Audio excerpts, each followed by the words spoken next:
Chapter 8, The School Joke.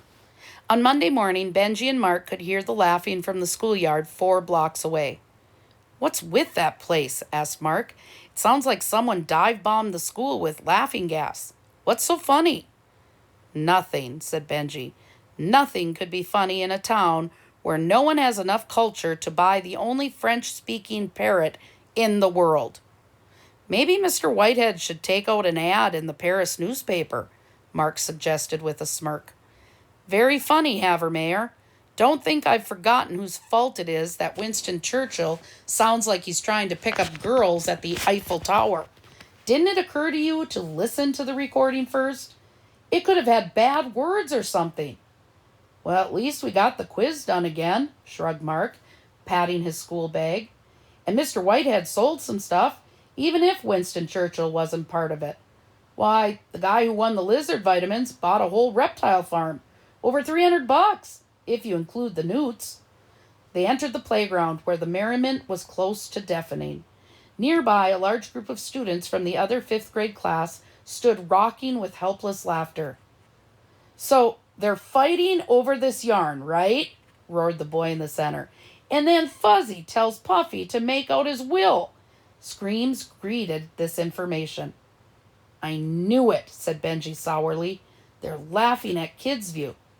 "No, they're not," said Mark. "They're laughing at Jaworski's story. Man, I'm sorry I missed that." They tried moving away from the 5th graders, only to be greeted by, "Puffy, you're a mangy hunk of stale dog food," crowed from a 6th grade throat. "Go chase a sick mouse, Fuzzy," came the reply. "What I can't figure out," said Benji bitterly, "is why Mrs. Harris wanted that dumb story to go on Kidsview. I thought teachers were supposed to know something." "It's the oldest trick in the book," explained Mark. "When you do a project that everybody knows stinks, and your teacher makes a big fuss about how great it is, she's trying to encourage you to do more work." He grinned. "They pull it on me all the time." Ellen Louise jogged up scowling. "What a disgusting school we go to. Everybody's laughing at poor Brad." It was true. All over the playground, the story of Fuzzy and Puffy was being passed from mouth to mouth. Students who had heard the broadcast were filling in those who hadn't, and the result ranged from pandemonium to complete disbelief that the Venice Menace could have written such a thing. One last "fork over that yarn" died in the air as the author himself, Brad Jaworski, appeared on the scene. He walked slowly, making a big show of ignoring the many eyes that were upon him. Then he suddenly turned and glared at the half-circle of students that had formed. "Who heard my story on the radio Saturday?" A multitude of hands went up. "Who loved it?" The hand shot up again. Brad nodded, but did not smile. "You." He pointed to a 6th grader in the front row. "What was your favorite part?" I, stammered the boy. "I like the happy ending." "How about you?" The finger moved on to a 4th grader. "The part where it tells how Fuzzy and Puffy got their names." "I like Sister Agnes Clare," offered a little girl from the 1st grade. "Yeah, she's nice." Brad nodded approvingly. He smiled at her, stuck his jaw out at everybody else, and walked away. The group stood there, like a full theater, with no show to watch. Arthur Katz hung up his jacket and made his way across the classroom toward his desk. His eyes bulged. Not 3 steps away, his chair was rising slowly, hovering lazily at eye level. "We're losing gravity!" howled Arthur, hurling himself to the floor. He lay there trembling for a few seconds, then opened one eye and lifted it to the airborne chair. That was when he saw the wire. It was tied onto the chair back, hooked under the seat, and stretched right up to the suspended ceiling. There it disappeared under the beam, showing up again at an angle, stretching all the way to the corner of the classroom. It ended in a long fishing rod held in place by a brick, dead center on the floor in the pit. The 5 pit people were at their desks, hands folded in front of them, looking innocent. Benji glared in the direction of the pit. "Very funny. Put that chair back down." There was no reaction from the pit. Ellen Louise helped Arthur back to his feet. Benji folded his arms. I'm waiting. Oh, you're all such idiots, said Ellen Louise in exasperation. She reached up, pulled the chair down, placed it in front of the desk, and removed the wires. Here, Arthur, sit. When the whole class was seated and facing the front, there was a whirring sound as the fishing line disappeared into the ceiling and was pulled back to the corner of the room. It got away, came a voice from the pit. Ms. P breezed in a moment later. Good morning, good morning. We'll get to the independent research assignment later, but first, I want a show of hands. Who did the optional reading this weekend? Ellen Louise's hand went up. So did Mark's. You read Shakespeare? Whispered Benji. That's a laugh. Mark, what a surprise, said the teacher. Briefly summarize your impressions for the seminar. Huh? Tell us what you thought. Oh, said Mark. It was okay. I played some football, and on Saturday there was Kids View, so we dropped by the pet store, and then me and Benji... No, said Mrs. P, was growing impatient. Tell us about the optional reading. Oh, I didn't do the reading, said Mark airily. I did the option. There was cheering from the pit. So what are we going to do? Asked Mark as the 3:30 bell rang that afternoon. Why don't we run over to our animal friends and see if anybody bought Winston Churchill? Benji sighed. What's the point? We already know the answer to that question. Nobody bought him, and nobody's going to. We may as well change Kids View to the Winston Churchill hour, because he's going to be there longer than we are. Mark nodded in sad agreement. You're probably right. Who's going to pay $195 for a stupid bird? We should have listened to the parrot. He is a ripoff. You two don't think at all, do you? Said Ellen Louise, shaking her head. If Winston shows us one thing, it's how smart he is. Look how fast he learned French. Or this parrot is a ripoff. You only said it once. He's amazing. Benji was unimpressed. If he's so amazing, how come he's about to star in his 4th straight Kids View, and no one has even asked how much? Look, said Ellen Louise, Winston hasn't said the right things because we haven't taught him the right things. I'm sure all we have to do is feed him exactly what we want him to say, and he'll learn it. Come off it, Ellen, exclaimed Mark. You must have said pretty bird to him 5,000 times, and he hasn't repeated it once. No, Ellen's got a point, said Benji. He has been repeating a lot lately, just the wrong stuff. If we go to the store every day after school and drill a few real parrot sentences into his thick head, it just might work. Of course it'll work, said Ellen Louise confidently. Trust me. On Tuesday morning, Ms. P was in class early, and it was very clear that there was something on her mind. All right, people, I won't beat around the bush. I just corrected the independent research assignment, and I know what most of you are doing. Benji gulped. You do? Had she found out about the quiz? Yes, the teacher went on. On question 7, almost all of you got the same wrong answer. You put Galileo, and the correct astronomer was actually Copernicus. Now, I'm no dummy. I know what that means. Ellen Louise put her head down on her desk, unable to look her beloved teacher in the eye. Copying, thundered Ms. P. You copied from one another. That's the only way you could all make the same mistake. Benji breathed a heavy sigh of relief. She doesn't know about the quiz? Mark whispered. From the pit came terrible moaning, groaning, and sobbed-out confessions. I see I'm right, the teacher observed. I want every one of you to promise that never again will you copy each other's answers. I promise, chorused the class. Benji and Mark slapped hands under the desk. They knew no one was going to copy anything. They were going to get the answers from Kids View as usual. It took Benji and Mark all day to cheer up Ellen Louise. But we let Miss P down, she kept repeating over and over at recess. We're the ones who got let down, said Mark, by the guy who called in that stupid wrong answer. What a jerk! I've got half a mind to find out where he lives and take back his lizard vitamins. You've got half a mind, period, said Ellen Louise. But Benji laughed. The show was all that really counted. By Wednesday, the three co-producers were much encouraged. Winston Churchill was learning new words every day. He had already mastered Pretty Bird, Polly Wants a Cracker, and Come Play With Me. And he was proving himself an excellent pupil. He had trimmed his French down to Bonjour, mademoiselle, and best of all, had not said, This parrot is a ripoff, all week. Even Mr. Whitehead seemed pleased, and pleasing Mr. Whitehead was no easy task. He's the smartest bird in the whole world, said Ellen Louise firmly, as she, Benji, and Mark made their way to the office during the lunch hour. He's going to be great on Saturday. I'm starting to think so, Benji nodded happily. Of course, you know that won't make me forgive him after all he's put us through. But if some poor sap comes along and buys him next week, I'm willing to let bygones be bygones. I can hardly remember what it feels like to have a new mascot of the week, said Mark longingly. Hey, what are we going to do if the bird does great and still nobody buys him?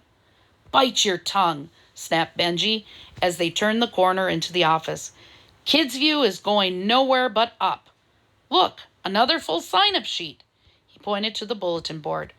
3 pairs of eyes spotted it at the same time. The very first name on the paper.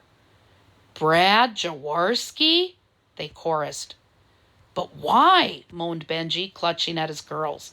He said our show was stupid and that he was only on because his teacher forced him. Oh, it's a hoax, said Ellen Louise in disgust. All the creeps in this school are still laughing at his fuzzy and puffy story, and some wise guy signed him up again just to be funny. Do you think so? Asked Mark hopefully. Benji was staring skeptically at the list. I don't remember. Is this the same handwriting as last week? I can't tell, said Mark, squinting. Stare at it much closer and you'll go blind, said Ellen Louise. We've got to sort this out. Let's go find Brad. Now? Asked Mark. Even Benji paled a little. No, sometime next year, said Ellen Louise sarcastically. Of course now. Don't be such wimps. She grabbed each one by the arm. Come on, move it. They found Brad playing football with his usual group of 6th graders on the playground. Look, he's busy, said Mark quickly. Too bad. Ellen Louise ignored him. She marched right into the middle of the game in progress so that the ball carrier actually had to make a quick move to run around her. He lost his footing and tumbled to the ground. When he got up, he was glaring at Ellen Louise. Are you crazy, kid? We're trying to play a game here. Brad jogged up. It's okay, he told the boy with the ball.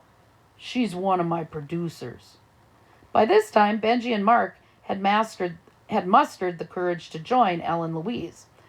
Brad, there seems to be some kind of mix-up with the Kids View sign-up sheet, Benji ventured. Mix-up? Asked Brad. Well, yeah, said Benji. Your name's on it, and we remembered how you hated the show and how stupid you think it is, and... No? Brad was shaking his head impatiently, so Benji fell silent. All that's changed now, said the Venice Menace. I just wrote a sequel to my story, since everybody liked it so much. A series of gasps came from the other players.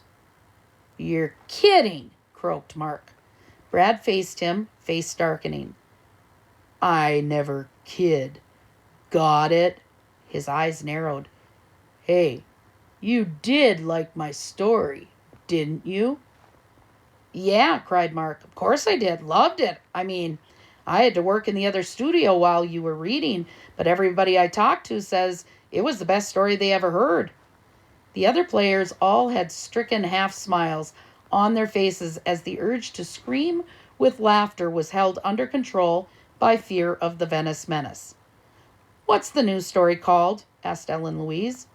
Brad paused for dramatic effect before announcing, The Further Adventures of Fuzzy and Puffy. This time, a barrage of snickers broke from Brad's fellow players. He wheeled to face them, glowering. "What do you think?" "Great," chorused everybody. Brad nodded without smiling. "I was thinking of calling it More Adventures, but then I decided Further sounds better." The players took a vote, and sure enough, Further Adventures got the nod, 11-0. "Are you sure you want to do the new Fuzzy and Puffy so soon?" asked Ellen Louise diplomatically. "I mean, it'll only be a week after the first one." "Next Saturday," said Brad with a look that had Benji preparing to offer him the entire show. "And one more thing. When you first get on the air, driver, mention that my new story is coming up later. Kind of a, a teaser?" asked Benji. "Yeah," said Brad, "so that everybody who liked my first story will want to stay tuned. That's good broadcasting." "Got it." Benji was seething all the way back to the school building. Can you believe it? A musclehead like Jaworski telling us what's good broadcasting. The author of Fuzzy and Puffy. I suppose he likes dead air too. "Shh," hissed Mark. "Are you crazy? What if someone hears you? The walls have ears, you know." "The worst part," said Ellen Louise, "is that the whole school is laughing at Brad behind his back, and he doesn't even know it. He really seems to think everybody loved his story." "Good thing, too," said Mark feelingly. "He's got us outnumbered. One of him and only 600 of the rest of us." "The bottom line is that we're the guys who have to broadcast the school joke on Saturday," Benji grumbled. "This isn't exactly making Kids View look so hot." "There's only one thing to do," Ellen Louise decided. "You guys have to talk with Brad and explain how everyone's making fun of him." Mark stared at her in disbelief. "You're crazy. I suspected it when you liked the seminar, but now I'm positive. You want us to tell the Venice Menace that his stories stink. Yeah, right. Every day of the week." "If it's so important, why don't you tell him yourself?" added Benji. "This is the kind of thing he has to hear, man to man." "Well, if you run into any men," said Mark, "get them to do it. We're kids, mere children, 5th graders, and too young to die." "Aw, calm down, kid. I didn't mean it." Benji sat on the backyard swing set, Aaron on his knee. She was bawling loudly, her face bright red and teary. Lying on a fluffy towel, drying in the sun, was Broadcasting Is My Life, the autobiography of Eldridge Kestenbaum. "It's Mom's fault, not yours," Benji continued. "She never should have let you eat that second helping of oatmeal. Not when you were sitting so close to my book." Aaron howled louder. Okay, I didn't mean to yell at you. It's just that when you spit up on Broadcasting Is My Life, I lost my head. That book means so much to me. I remember checking bookstore after bookstore in every town we visited on vacation. This is all before you were born, kid. And then one day, at the Harrisburg airport, Mom was buying one of those romances she likes, and she dropped her change. I bent down to pick it up, and there it was. The floor was uneven, and a copy of Broadcasting Is My Life was jammed under the shelf to keep it steady. Maybe the last copy in the whole world. So you have to understand that I took one look at my beautiful book with all that half-digested oatmeal on it, and I went nuts. I'm under a lot of pressure, Did I tell you that Jaworski's back for another Kids View? He shuddered. Anyway, don't worry. I washed all the stuff off, and it's drying perfectly. She was still crying, and Benji felt guilty.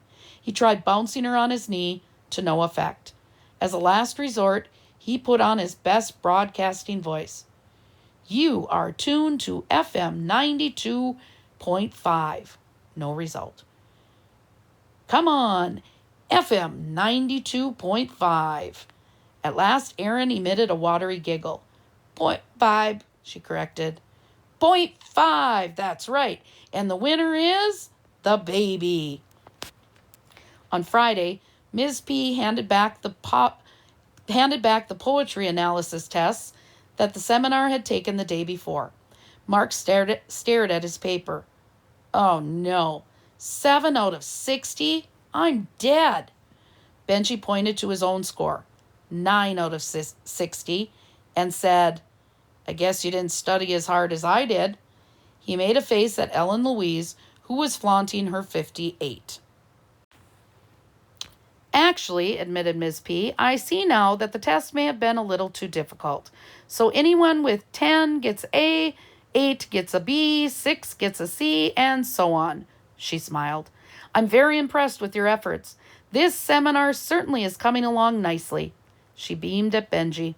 I'm so pleased at the achievements of you young people that I'm going to make a point of listening to your show this weekend.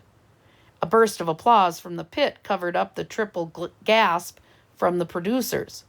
If Miss P listened to Kids View, she'd find out that the weekly trivia quiz was stolen from the independent research assignment. The teacher smiled even wider. Would you believe my old radio was damaged during the move, and I've been without one ever since I've been in Venice? But I've ordered a brand new one, and it's being delivered today. So when you're in the studio tomorrow, you can bet that I'll be tuned in. It's 92.5 on FM, right? .5. Benji corrected miserably.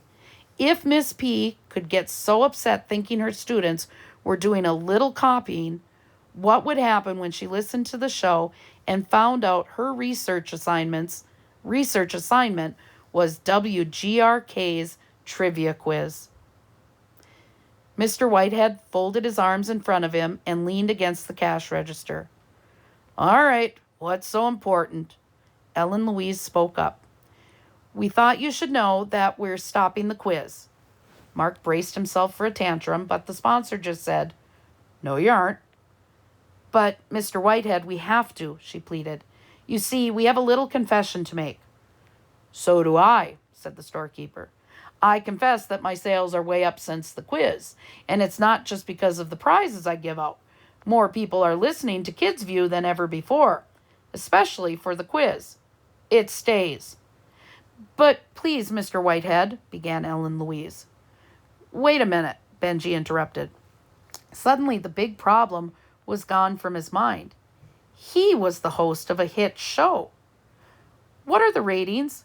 Which age group are we strongest with? Are we number 1 in our time slot? What's our market share? You're not selling any parrots, if that's what you mean, said the sponsor sourly. Everywhere else, you're okay, thanks to the quiz. The corners of his mouth turned downward. No quiz, no show.